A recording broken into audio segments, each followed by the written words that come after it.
Docking request accepted.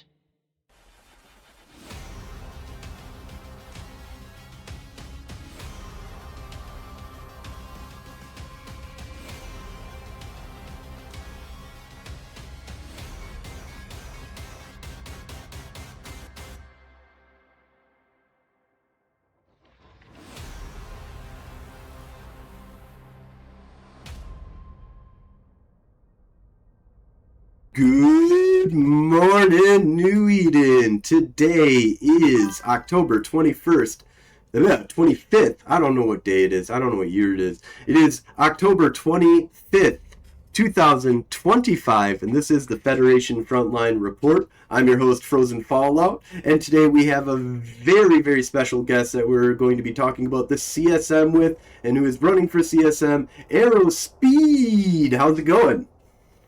It's going great, thank you. Awesome. Thanks for coming on here. And we had a little bit of slip ups. I got called in. I thought that I scheduled this for a different day, but actually it caught us at a really good time. We just got rated, so it's super awesome to get you in at this time.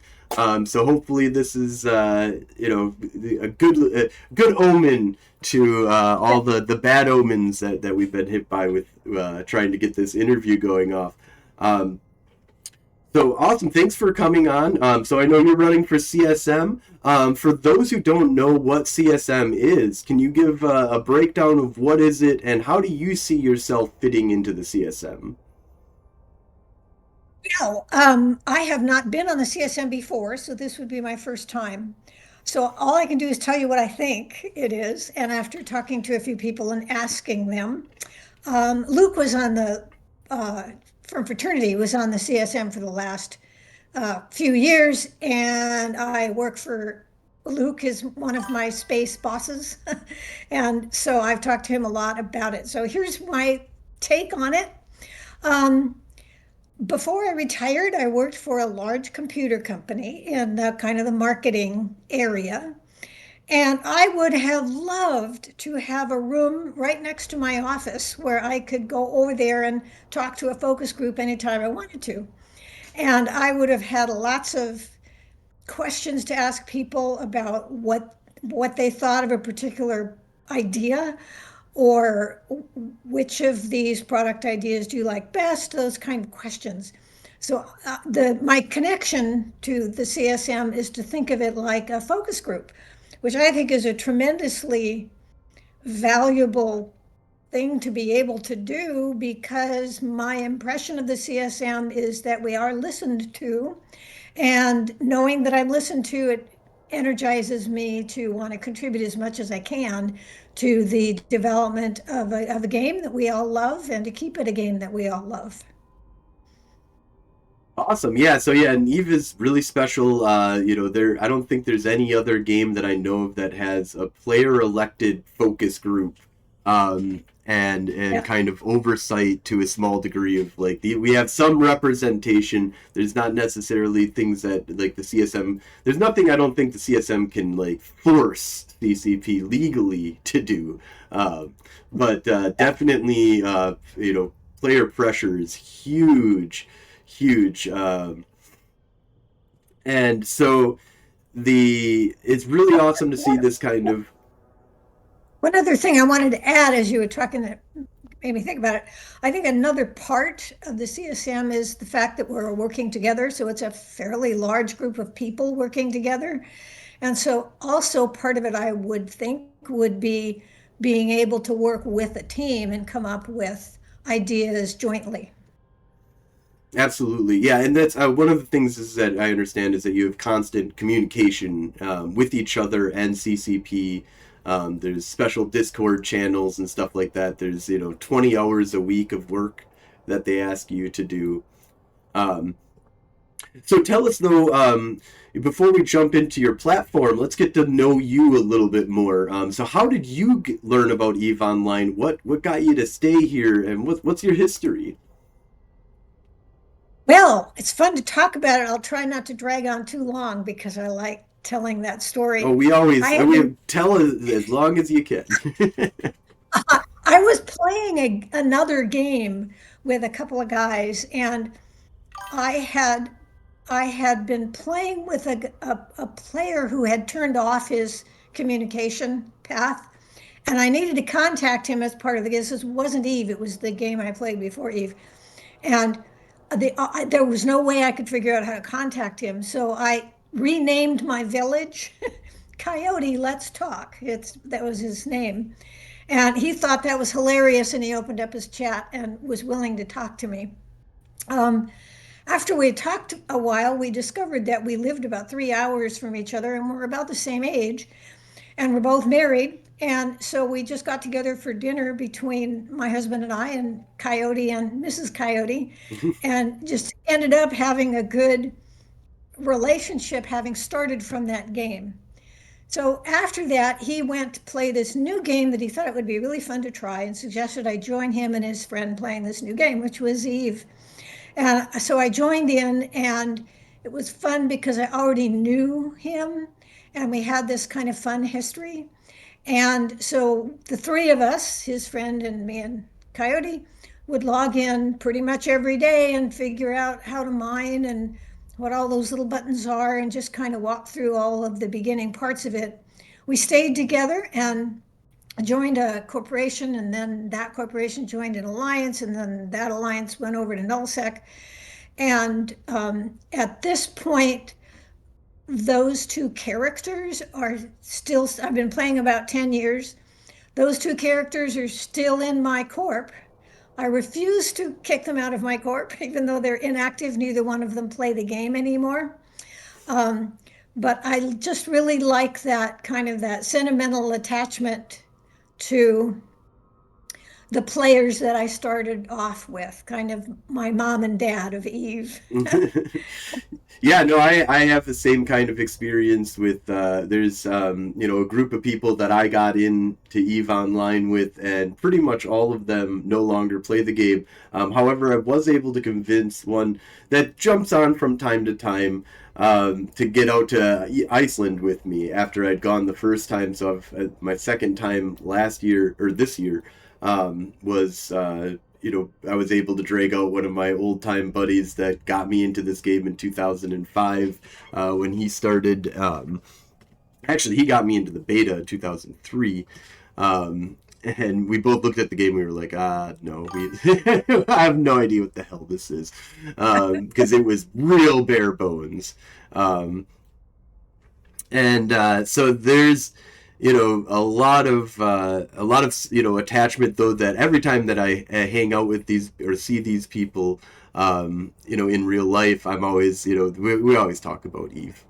It's a second world even when you leave it. um Yeah.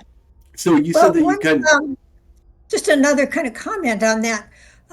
I was at the Vegas event oh several yeah. years ago, and there was a discussion about the friendship machine, Eve as a friendship machine, and a lot of talk about research that had been done into the friendships that people develop, and some people getting married after having met Yeah. themselves on Eve, that kind of thing, Yeah, or all. Thermoli, one of the craziest dictators in all of Eve, met somebody via Eve and moved to from I believe he moved to America and got married to her and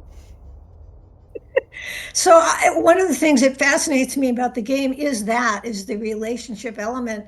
Things like what keeps people playing in a particular community. Shared experiences, even if they're bad experiences. So that's why fleeting is so important, because you have the joyous fights and then you have the bummer fights, but you're sharing them together. So it's the community element that fascinates me about the game. Lots of other things do too, but that's one of them. awesome. So talking about things that fascinate you, you said that you jumped into 0.0 fairly quick in your career, would you say, or would how many months had you been playing up until jumping into 0.0? Probably not more than 6 months, maybe less. And I didn't realize what a big difference there was between the two until I realized I was floating in space with no ship quite frequently. And and so I learned how to, yeah, I had to learn quickly just how to fly safely, and didn't always. I mean, you have to lose a certain amount of ships before you learn things. And even Um, sometimes when you learn it, you're just like, I'm too lazy to like do the scouting needed. I'll be fine. It's no exactly. I'll 99% of be the fine. time. Yes, Yeah, that's it's very common. 99% of the time it's works out. This will not be a one on 100 die. No, whoa, nope, you botched. Sorry.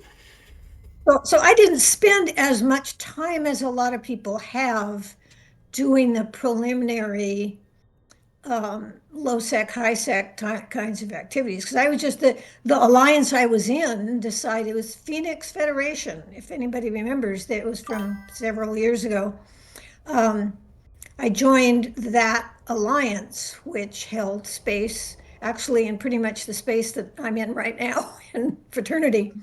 Um, and so I kind of had to go back sometimes and do some more missions and try to catch up a little bit on some of those newer player activities. Yeah, yeah, the new player activities are some of the most controversial, I think, kind of things. Because if it pays out too much, then it's something that people will abuse. If it doesn't pay out enough, it's not really worth it to do it. Are you actually learning something from it? I do have to say they've greatly improved on a lot of the teaching mechanisms over the years, especially if you go all the way back to 2003 when they didn't have anything. Um, from low sec going or from high sec, you jumped right into to 0.0. Kind of learned the ropes out there. And have you just been existing in the same alliance, or what's the history of your Oh corporation? no, I I kind of like telling this story too. I had not been in alliances before, and I really didn't understand the alliance culture or the Eve culture very well. And I was I wanted to learn how to be a logi anchor, and so I did some work on it, and asked somebody to help me. Asked for a mentor so that I could learn how to, because I was very frustrated. That was in the days when I still thought Eve was a two-dimensional game, and I had a really hard time flying in three-dimensional space when I thought it was two-dimensional space. So I kept going in the wrong direction, and so I needed a mentor. And so I asked this person, and his response was, "No, you're not worth it. You're too bad at the game."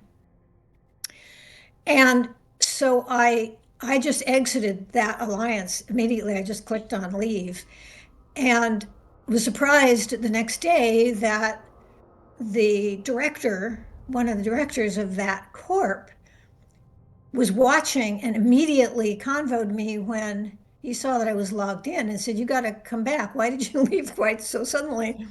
And turned out a bunch of my friends in the game had gone and talked to him and said, "You got to get Arrow back." And so um, they were in Phoenix Federation, and they asked me what it would take to come back. And I thought, oh, okay, I might as well ask for what I really want. And I said, I would like a voice in the alliance. I don't have to have a title. I just would like to have an arena for my suggestions and complaints and kind of how we do things as an alliance. And they offered me this really interesting position, which was to start a brand new rental program for them. And I thought, renting, you don't rent, it is a game. What would you rent? So I had to start from the beginning, and Mr. Google helped me out a lot looking up things. And so I started a renter program for Phoenix Federation. It was pretty successful. Like I said before, I had been in business before, so I treated it like a business.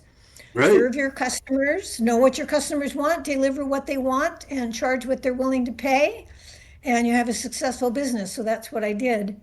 That's Um, huge because that's a huge part of Eve that I don't think a lot of people really understand about Eve. Eve is a video game, but it's also another universe. Like Yeah, yeah, yeah. the corps that are more successful and the alliances that are most successful are the ones that are willing to bring in people into Eve that have nothing to that can have nothing to do with Eve. The biggest example that I can give is that most leadership throughout the years is well known, maybe in the early days. Like Sir Moley definitely was out and about doing some Titan dropping a lot. But like a lot of leadership in Eve is well known to not actually play the game. Like they can play the game, they do know how to Yeah. play the game after so many years of playing, being in the game. And it is a video game, so there is a large draw to learn the mechanics as even if your most interested part is how do I get a corporation off the ground that provides a specific thing for people, whether it's mercenary work, whether it's renting out space, whether it's providing supplies to different areas. Like the supply system in Eve is extremely complex. The marketing system is extremely complex. Space ownership and cultivating of space is like a farm kind of system. There's a lot of intricate systems in Eve that allow for you to have a really large opening to people that don't really like know how to play the game. So it's really interesting that this alliance immediately acknowledged like, okay, so you may not know that the game is three-dimensional. What do you know?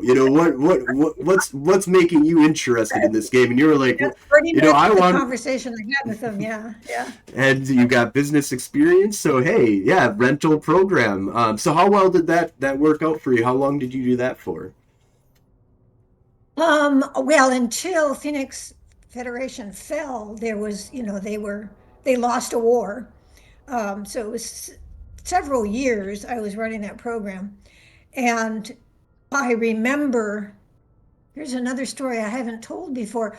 I remember logging in after we lost the war, and I realized we were moving our assets and people were making their decisions about where to go from here. So people were leaving. It was kind of like your parents getting a divorce. Well, which one do I go with? And I remember crying, talking to a group in tears because we were breaking up that friendship. And one of the other players said, that's the nature of Eve. You win some things, it's a you win some, you lose some. And there are times when you have those experiences, that's part of the game. And that just was something that I remembered. And now I can deal with those, partly I can deal with those kind of experiences because I realized after a while that they stay friends even though they might be doing something else from you at the moment. Yeah, So sometimes even on the other side of the line, yeah, when you're in a war, and it's like, well, I know you, like, hey. yeah.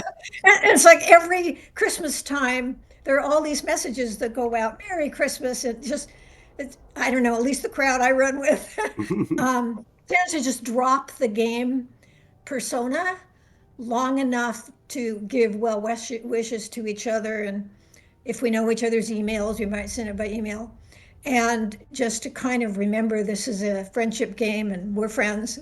And so I realized that after a while, and so I'm not quite so brokenhearted when things change. But after that, I continued to kind of go various places, and I ended up as a co-manager of a rental program for Norris in fraternity. I wasn't a member of fraternity at the time, but I was just helping him out with this renter program. And after I had done that for a while, he invited me to join fraternity.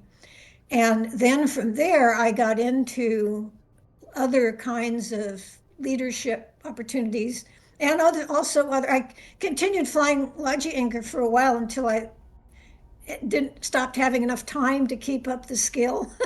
So I'm rusty now. Um, and let's see, where was I going with that?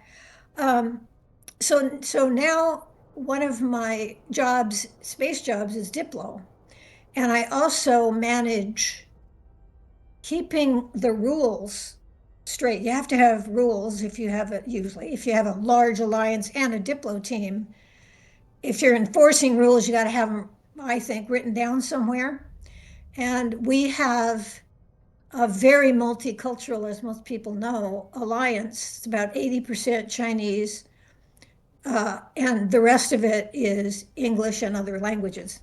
And so we realized we kind of had these two groups, and we don't have a lot naturally in common. We don't have a common language. There's a lot of things. And so coordinating those rules now, we have the English rules and the Chinese rules are the same rules, Hmm. but it took literally years to get there because there was so much ingrained culture being used to playing in your own group. And Norris had made that decision to make it a multicultural alliance after it had been Chinese over a pretty long period of time. So it wasn't the sort of thing you just have a meeting and everybody agrees and here's our common rules. It took a lot of working across those cultural lines, learning things about the culture and how the Chinese expect to work with other people, and it's not the same as my expectation. And so we had to kind of learn about each other's styles. Wonderful experience, and I'm very proud of the fact that we have a pretty nicely laid out wiki with our rules, nicely organized and the same. You can just click on a little button and see the Chinese version and the English version, and they're on the same page, the same structure. And so that's one example of one of the space jobs that I'm proud of that I got into when I joined fraternity. Awesome. Yeah. So it sounds like you've been working. With how long has it been since you've joined fraternity? When was what was the join? You run your own Oh, corporation, right? yeah, I do. Yeah. And my court members would rather have Arrow around more. So it's like, if you're working at a certain level in an organization, that's a common thing. You just don't have as much time to spend with your corps. But I made sure I got some good directors in place and do a lot of delegating. Yeah, Um, big part of Eve. and I also ended up doing a lot of delegating. I realized because I started out as one Diplo, um, and realized that with an alliance of 40,000 characters, that you can't, one Diplo can't handle everything. And so I started building a team, a case management structure, and policies and procedures. What do you do in this situation or that situation? So now there's a fairly big team, Diplo team, that I manage that continues with that philosophy of bringing the cultures together. Awesome. So what was the initial? Why did you choose fraternity over any of the other alliance possibilities that you probably had available to you at that time? Because I'd been working with Norris for a while and I respected him, that was one thing. And he invited me. I was very honored by that. And also it is so interesting to work multicultural. I was thinking about this the other day, thinking, before the internet, if you were talking to somebody in a different culture, either you were standing in their country or they were standing in your country. So you had that physical presence, and you had just traveled a long ways, and you're used to thinking, okay, now I'm in a different culture, so I'm going to have a different kind of a conversation. Whereas now, every day is filled with people from all over the world, and you stop thinking about that. And one of the things I instruct people, if I have a chance, is be aware, for example, that banter does not translate well. Hmm. Jokes don't translate well. And so be very cautious about however, swearing does translate well. So avoid swearing if you can, because people interpret it. It's the same swear word, but it might mean something very different in terms of how the tone comes across. So, I've been in battles, furious people, because of a mistranslation by Google or something like that. So that's a pretty recent phenomenon in today's world, and something that all of us are going to have to kind of figure out. Well, how do we manage through all of these different cultures trying to work together? And personally, I find it pretty fascinating that we're figuring out how to do it in a game environment. Oh, yeah, the simulation is real, man. Like that's Yeah. this is a very interesting system that they kind of built here that is just so unique. The one server, the logistics, the idea of everybody from around the world playing together, and the ability to be human in Eve is interesting. Like the human, the human relations, the human desire to build something great, to run an empire, to be listed across the history. And there is a real history of Eve. It's crazy. I'm So really interested and industry is not my major activity in the game. I focus on some things I've already talked about, but one of the things that just fascinates me conceptually is the marketing, yes, the economic world, and when I realized that Eve is used in economics classes as an illustration of some of these economics concepts, that's really fascinating, and it's such a simple process, just the buying and the selling of orders. And yet it has that, it behaves very much like a real world economic situation. absolutely. Yeah, I mean they used to have a full time economist that would Yeah. help direct and ensure that the economy. But yeah, there's a lot that goes into that. Um, so let's definitely make sure that we spend some time talking about your platform. So I'm guessing you're Okay. running. Are you going? Do you know? Are you going to be on the ballot for, or are you already on the ballot? I don't know if ballots have been released yet. I should probably release one at some point. Um, I for think you fraternity. probably by Monday you might want to do that. Yeah. Isn't that when the voting starts? Tuesday, Um, I think. Monday or Tuesday, yeah. Tuesday. I'll have Okay. to, Anyway, it's coming well, up soon. we should find out that for sure because I don't want to misinform people here, tell them the wrong date. Eve, let's double There check you here. go. That's Eve, my plan. CS voting.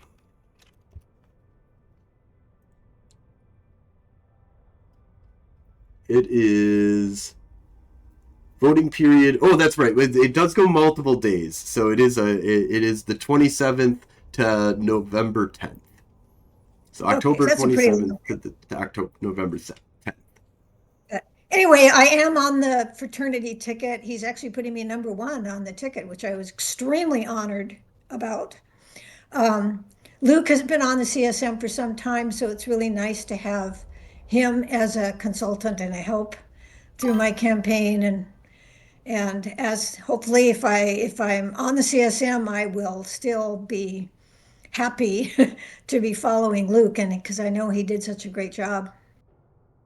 Yeah, so that definitely is interesting. So this is it's interesting to meet somebody that's going on to the CSM, but you've got the full backing, but you haven't been on the CSM before, but you have the Right. full Yeah. backing of one of the most major coalitions in all of EVE Online's history.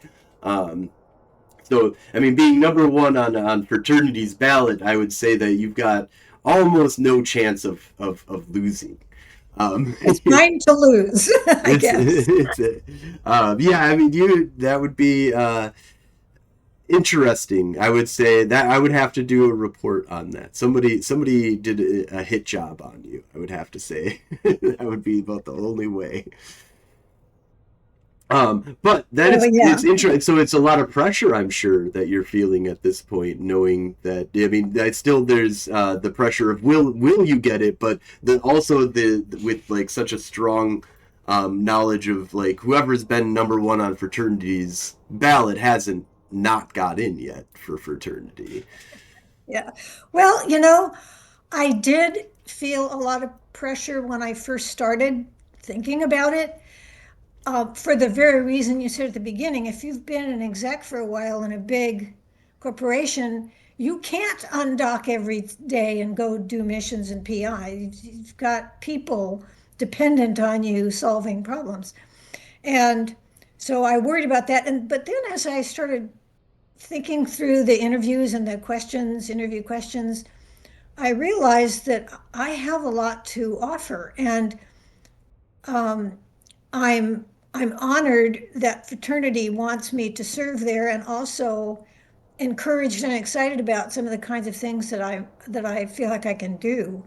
Um, for example, how being a diplo and also my real life jobs, um, being able to pull data together that's coming from many directions, and in the context of a group setting where it would be great if we could reach consensus. For example, I've noticed that if two sides are arguing something, usually one side is arguing pro, whatever it is that the topic is, and the other side is arguing con. And all they're doing is shouting each other pro, con, pro, con, pro, con.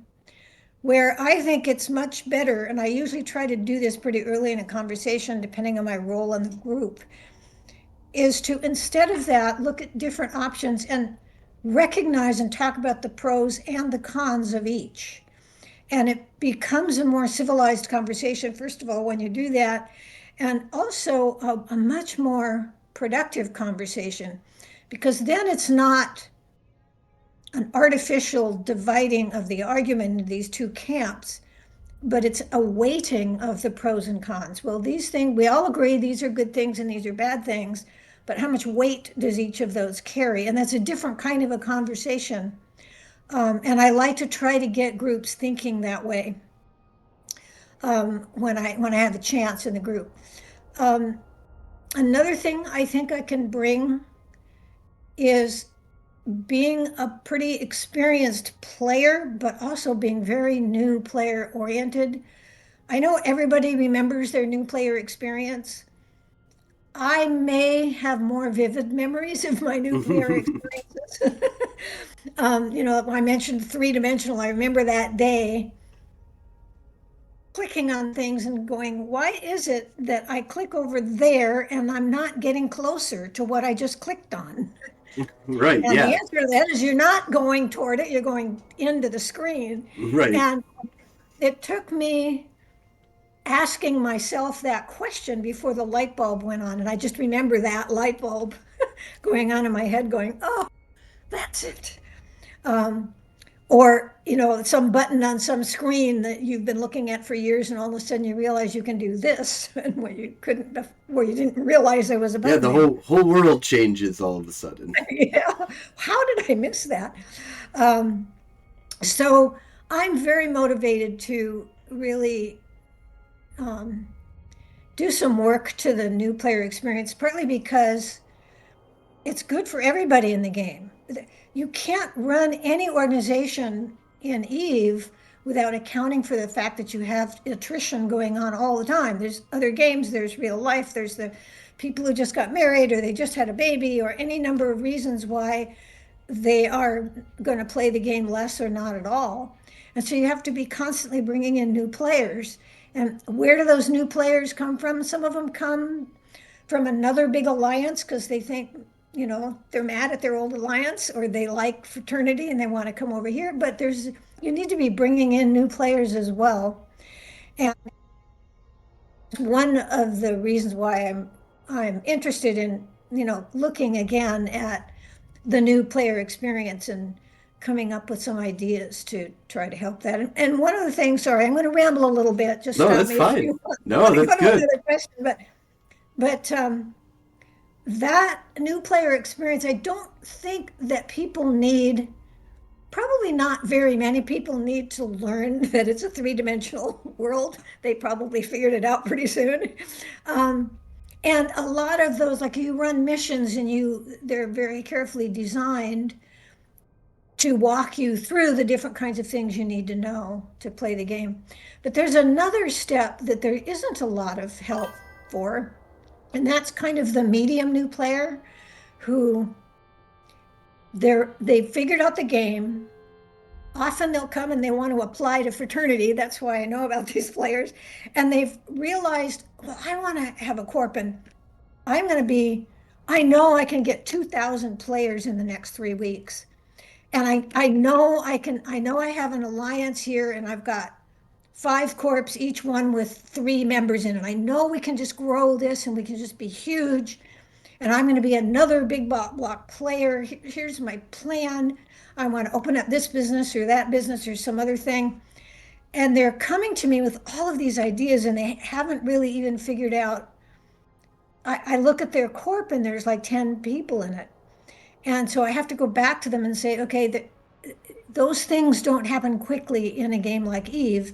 So go back and go back and learn some more and build your corp, make a healthy corp, and then come back to me. And I try to give them a few pointers, but it would be great if there were more tools for that new CEO of a corp, and some help in kind of what you need to think about as you build your corp. So Yeah, that was a long answer. there, There's but one other thing that I that's part of my platform. It's just I think we spend too much time on administrative things. There, there's the screens you can't copy paste into an Excel spreadsheet are really frustrating. And now with Equinox, and it was it was a really fun, interesting challenge to figure out how to design an infrastructure. I was designing the infrastructure for 2 regions, and the figuring out how to arrange your power and workforce and upgrades and that kind of thing. That was a fun challenge. I don't have a problem with how it's structured, but there are other things that continue to become more kind of a grind keeping it up, like mercenary dens are very frustrating. And not being able to copy paste into a spreadsheet, there's things that take me a lot longer because I have to scroll through so many screens, to get information that could take me, a third of the time if I could just copy and paste it. So those are the kind of the 3 major categories of things: the new player experience, the administrative part of it, and what was the first one? Oh, making decisions as a yeah, group. yeah, no, and I think that is kind of interesting. Is Eve definitely doesn't really have a career path or anything that tries to really explain to you what it is to like build up a corporation, what it takes to do that. The efforts that you have to go into of not only like if you have 10 people in your corporation, then most of them are, that's if that's 10 heartbeats, that's actually pretty solid for a beginning level corporation. And if you're actually working and doing solid stuff, but usually 10 heartbeats is like 20 players, give or take, depending on how much you're removing people immediately upon their be taking a vacation or something like that. Or because that just happens in Eve. If you start playing, you can go hardcore into it, and then you're like, I'm come back to this game after a while, unless you're in leadership positions where you might take a break from the like going out and doing stuff in the game, per se, but you're probably still managing thousands of worksheets, talking to people, and having to deal with logistics of different stuff that can be low impact on, or even maybe not even having to play the game. So it sounds like a lot of your focus on currently is on understanding and having a really good understanding of what it's like to play this game on an administrative, almost 4x strategy kind of level of a game. And that it is a very social and integral kind of game. and I think that that's something that zero point zero has been really good at providing in the past. All throughout history, we've had really strong leaders, and that is something that is needed on the CSM Council. So it's great to hear that fraternity is bringing a very strong admin and logist in a person that understands that you're running a business to a certain degree in Eve Online, and you have to. That's why it's called a corporation. It's not, alliance is a little different, but I mean, on the base level, if you run a corp, you're supposed to be running a corporation. Um, and but what are some of the things that you think would be really helpful to new players in general of when it comes to so there's people who join in on the game and they know somebody, they know what a corporation is, they've got a buddy who brought them in. Is that something that is that the only way that you think that CCP should be, or what they should be focusing in on, is the people being brought in by other people, or do you have any suggestions as to what should be done to refocus some of the effort, I feel like, on bringing in people that have never played Eve Online, that don't know what Eve Online is, just kind of picks up the game and wants to run and play a video game without, like, I've had multiple people that I've seen on forums and stuff that say a 4x, if you're familiar with X3 or any of the X series, is basically a single player version of Eve Online. But there is a lot of gaping holes in making Eve fun and not a second job in the very beginning for people. Do you have any suggestions or ideas regarding those kind of concepts? Is Eve not really supposed to be a single player game in the beginning? Or is it something that should be refocused on a little bit more? Oh, that's a good question. The there seems to be plenty of kind of game mechanics help. If you go through the full tutorial and go pretty far in missions, you're going to understand the game mechanics fairly well. And then there are the activities that you don't have to work very hard as a new player to join. In faction, I know you're a faction warfare guy, and Mm-hmm. that's something that we look at in fraternity as a way to invite newer players in and give them something that's going to advance them pretty quickly in the game. Um, and that's a socially oriented activity. And so that kind of faction warfare is an example of something that I think accomplishes some of what you've been talking about. Um, for the just one idea I came up with as I was thinking about the kind of the medium level player is the forming of the corp. If you go in to set up your roles, for example, for your corp members, there are roles that you would want to have covered, like there's a diplo and a communications officer and different things, that there's a limited number of them, and it's not very clear what exactly that person does in terms of what of the game itself. And so I think it would be interesting to have some tools that went along with those roles. First of all, a bigger list of jobs you can give to people, but also a tools for it. So you could provide, for example, a case management tool for somebody who's a new Diplo that's in game.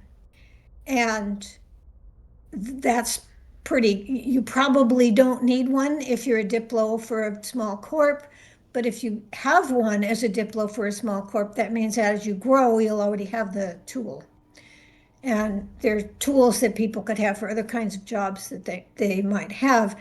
And a new player coming in, if they get involved in a corp, and the corp isn't so huge that it's overwhelming, having a space job is such a great way to make people log in the next day because other people are dependent on what they're doing.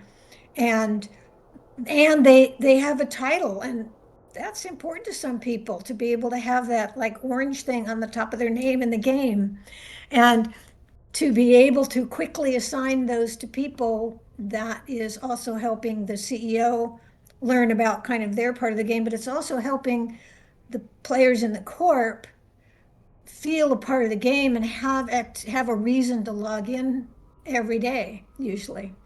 But you would say that, like, the it really, from what I'm hearing, is that it's really on the onus of the community. This is a community game. Get them right in to a corporation, experiencing the concept. But also, the big thing is making it easy. It sounds like what you want to do is focus a lot on how do we fix the UI of corporations, which is an ugly mess, to be I was trying to avoid that word, but it's been better, or yeah. it's been worse. It's gotten better, but it is still a lot of work. There isn't, like a easy template, and then it kind of goes in like, here's advanced mode where you can be like, it's like you get command line for your computer. You don't get any UI, Windows UI or anything like that that'll allow you to click around and open objects and see things. I just want you to go command line, and that's how you build your corporation. Go ahead, go for it, kind of feeling. Um, And another comment, because coming from something you just said, um, I I don't think about CCP as the group that has to solve everything. Um, it's got to be a partnership between the game mechanics themselves and then the actions of the leaders in the game. And so that's a good example is, having that set of jobs and tools for jobs easier to access and use. That doesn't mean that the CEO doesn't have a lot of work themselves to have to do. That's their responsibility to do in order to build a good corp. So I think sometimes people just want CCP to fix everything. And if everything was fixed, it wouldn't be a very interesting game because there would be no effort to do anything.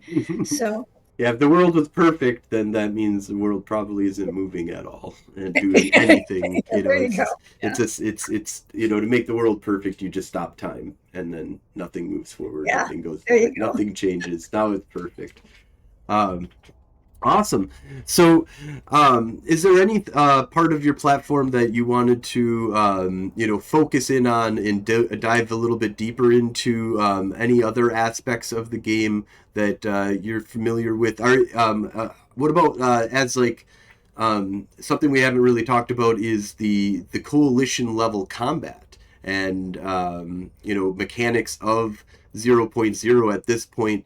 Um, do you have any feelings on the stagnation of the galaxy at this point? There really hasn't been, besides the Great Goon move, which was a Yeah. voluntary thing to put them onto the front line. Um, you know, I'm not sure how familiar you are with like the history of 0.0, but there is, I feel like the last, what, 5 years almost it's been, maybe a little bit less than that, but there hasn't been much shakeup of the map almost at all. Yeah. Yeah. Again, I think it's got to be a partnership that the the big block nullsec alliances have an interest in keeping the game interesting for their players. And you have to, I mean, it's a war game. If you don't want to play a war game, go play another game. And so avoiding wars doesn't build content. And there was one agreement that was made, oh, it was probably a couple of years ago between the big blocks to intentionally agree to stay away from a bunch of those um, regions in the South and to leave those for the smaller nullsec alliances. And I thought that was a great move, and we stuck with that pretty well for some time. That we kind of stopped doing that after a while, but it wasn't perfect. Sometimes we accuse each other of violating that agreement, but it did mean that if an alliance came to me and wanted to join Winter Coalition, and they weren't big enough and experienced enough to do it. I had a place to send them. I could say, well, go play in the South for a while and figure that out. So content, I think, is also something. I mean, you can make it harder to surround yourself with allies, maybe by having, limits on how many standings you can set, or limits on how much of a blue donut you can have around yourself. And you can limit that somewhat with the game mechanics, but I think it's also something that the big block leadership needs to kind of, okay, how are we going to make this fun for people? And sometimes just having a big hairy war is a good way to do that. Well, and the one thing that I do find kind of interesting, and I'd like to get your kind of point of view on this, is so there's, building your sandcastles and then having your sandcastles knocked down. And almost with, even if you look at the real world, and Eve is an acceleration of that. I mean, do you see borders changing every day? Like there is some wars, in the recent history that have changed borders. But if you go in the last 100 years, I'll say the last 50 years, there hasn't been any massive changes of borders besides the falling apart of like a coalition, which was the Russians. They're in the 80s. There was or the Soviet Union, I guess, in the real world. Um, and Eve Online is kind of matching up with that as well. Is that it seems like people are settling their space, and especially with the new system of citadels, um, you want to, if you've deployed all of these citadels, they all have, function to remove yourself. It was amazing to see that goons actually moved across the entire map away from Delve, to a different area because of the massive logistics and how much it cost them just to do that move in and of itself. um, in general, it feels like zero point zero alliances are trying to also push it to be a game where I've established myself. If I'm established and I don't have internal trauma, like a failure cascade, why should I get kicked out of my space? Just to make it so that it's easier for people to kick each other out of space. Just making the sandcastle easier to knock over doesn't necessarily make the game more fun for people either. So how are your Right. feelings on how, should Eve be much more of a vile, like, should zero point zero more underneath its original concept? Same thing with like wormholes. Should be easy to kick people out of these things. Should this be not a place where you set up your sandcastles very well, and that it's very expected to be knocked down? Or should sandcastles stand strong and someday become real castles? Well, you need to be able to experience reward for the work you did to acquire those castles. And if every time you build a sandcastle it just got knocked down right away, that wouldn't be fun either, because you're not getting rewarded for your efforts.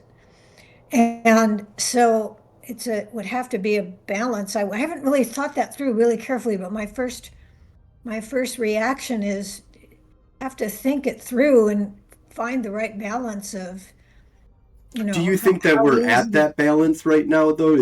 Are we? Do you feel that the map is too stagnant, or do you think that that this is actually healthier for the game to have people not falling, and coalitions forming to a certain degree? You still have content, people throwing ships at each other every day. There's billions of this being lost every day across zero point zero. Um, but do you feel that right now the zero point zero is unhealthy for from a fraternity's point of view, or is it in a and what is unhealthiness that you're feeling, if there is any? Well, one of the things we have is a very stable kind of internal, a smaller chunk like Vale and Tribute and that area right in there that we hold pretty tightly. Um, but that doesn't mean that we don't have adventures outside of that kind of that core. And so I I certainly am not bored playing this game myself. And I can always find a fleet when I log in one day and say, I think I want to go on a fleet today.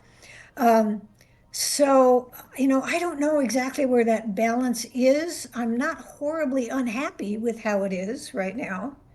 But I know some people are, so they should be listened to, and I might be interested in talking to the people who are unhappy and finding out more about why and what could be done. I just don't want to take away the reward for having fought really hard for space. Interesting. Well, one thing that kind of just came to mind real quick is that are you familiar with like forex strategy game concepts? No. Okay, so there's an idea of basically like in video games that are forex strategy. It's basically kind of Eve on the top level of like you explore, you exterminate, you extract, and what is the anyways, the idea of whether your empire needs to be tall or wide. Eve Online right now feels like, because I mean, how many territories does or regions of space and star systems does Fraternity own right now? Like a good sizable Yeah, chunk a of the pretty map. sizable chunk. Yeah. And the requirement to be strong in Eve Online is to own what, three or four regions at this point, especially with the new expansion where Equinox came in, right? That the more systems you own, the better. Um, is that an approach that you kind of see is healthy for Eve, or should Eve be able to get more out of one system, um, where you don't need to own large swaths of land? Oh, in other words, you could have kind of a camping location and have an adventurous life without having to have a big chunk that's yours. Is that what you're saying? Having a smaller Right. chunk Well, and then you go out and you have that there's adventure? more there's more basically more reward per system. So right now, Okay. the system is designed around so many different things that allow for reward in 0.0 that you need to own multiple regions around you in order to get a strong reward out of 0.0. Whereas there was a time period when you didn't necessarily need to own a lot of space. You needed to maybe have some moons that you controlled throughout space to make you some money. But each individual system for a while, there was just you could cram like 50 people into one system, and they'd be like, I'm not ratting on top of each other, you know. Well, Equinox enforced more of a specialized infrastructure. You can't, before Equinox, you could put all the upgrades in one system if you wanted to pay for them. And now you run out of the various resources that you need. And so you have to have a pretty good plan to allow the players of a large coalition to be able to do all the things in the game just because you have to have specialized systems. So I don't know. I I hesitate to make a decision about that without having thought Yeah, about that absolutely. specifically. But I find it interesting to be. I guess what I would say, just from a personal standpoint, is to echo what I said earlier. I find it really interesting to figure out the new system to begin with. Um, but then I don't like having so much maintenance of it that has to be done um, without being able to go and have some other adventures to be we just trying to keep that infrastructure running. So that I think lowers the reward of capturing new systems because it takes more work to maintain what you captured. And I don't know what the outcome of that's going to be. We haven't had that for long enough, I don't think. Yeah, definitely, and I believe that the move was also made prior to Equinox really going into to effect for Goons. But one of the reasons why they moved was the infrastructure system completely changing, and we're still seeing the ramifications of that. Um, Awesome. Is there anything that we have missed that you wanted to dive deeper in about your for your platforms? Anything specifics that we missed?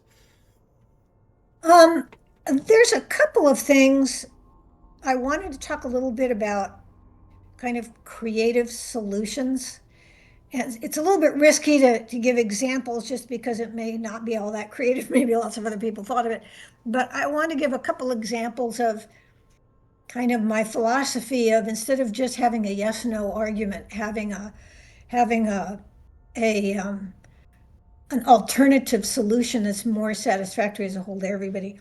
Um, and I try to think of those. I want to give two examples. One of them, um, I decided, another corp and me decided to merge our corps, which is kind of unusual. People generally have pretty sentimental attachments to their corp name that they started, and they don't want to give that up.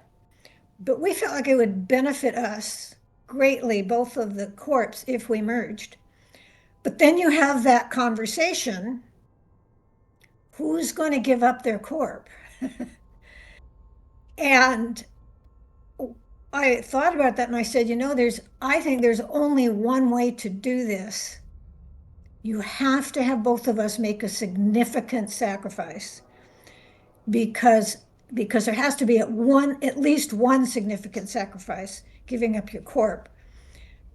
And if it's not an equal sacrifice, we both have to have skin in the game. So my suggestion was one person take the CEO seat and the other person give up their corp. Oh yeah, Oh, interesting. and my thought process was if the answer to that is no, I'm not willing to do either one, we don't have a merge. We don't have the ingredients for a merge. Um, but he said, "Oh, I want to keep my corp. You can have the CEO seat, no problem. And as long as we act as co-CEOs." And so we did that, and it was one of the best decisions I made in the game was that merge. Um, and and we did it because we both trusted each other enough to make that kind of a sacrifice for the whole, for the experience as a whole of merging.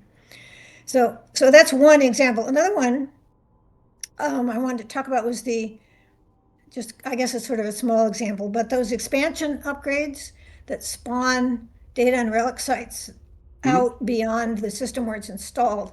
And we realized when we started installing these things that if you're installing that upgrade in next to or nearby another alliance and they're part of Winter Coalition,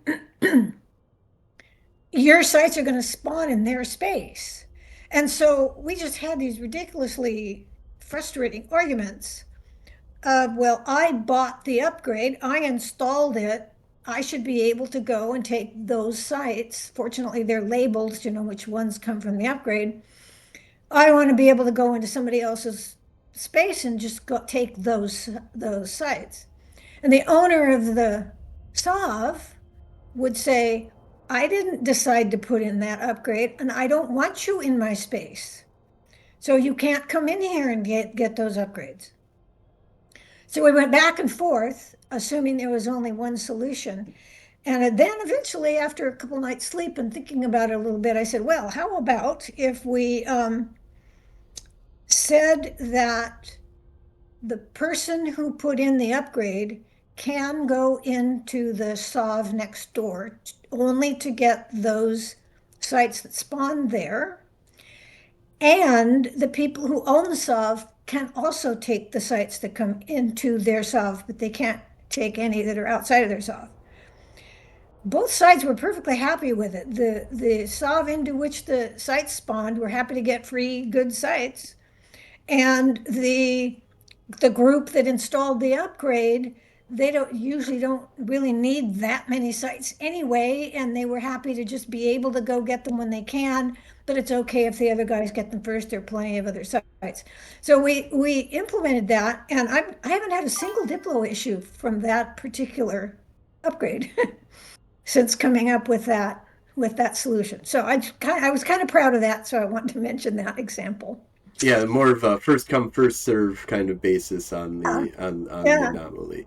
Yeah, so awesome. Um, so is there anybody that you want to shout out to about any CSM people that are running that you think also deserve a vote on one of the 10 slots that people get for their ballot that they get to create? Or anybody that's just been if you got your mom and dad watching this, I'm very popular. So. Um, I know this is a little bit self-serving, but I would really like Kenneth also on the CSM. He's had a lot of experience. He's also on the ticket, um, and he PL just recently joined Winterco, as most people know. And I work with him. I worked with him on kind of integrating into Winter Coalition. And I think he's a smart guy and a good guy, and I would be very interested. It would be wonderful to serve on the CSM with him. Awesome. And is it just Kenneth in game? Um, well, I don't have it memorized who else is running. Are you talking Yeah. about just CSM? No, I Or are you was talking about asking for more the in general? characters. The Kenneth that's running is that. I guess it's probably the only Kenneth in. As um, let's see. I guess I don't know Kenneth personally, so I didn't know. Okay, yeah. I'm not familiar with. He's been on the CSM previously. Yeah, Awesome. I like, yeah, I like having a more experienced person around. So, yeah. Awesome. And so thank you so much for coming on. This has been awesome to hear from you, and definitely good luck. I foresee good things for you in the future on the CSM. Thank you. Great talking to you. And thank you all for watching and for or listening, and have a great night. We'll be back for doing some solo PvP here, so just hang tight.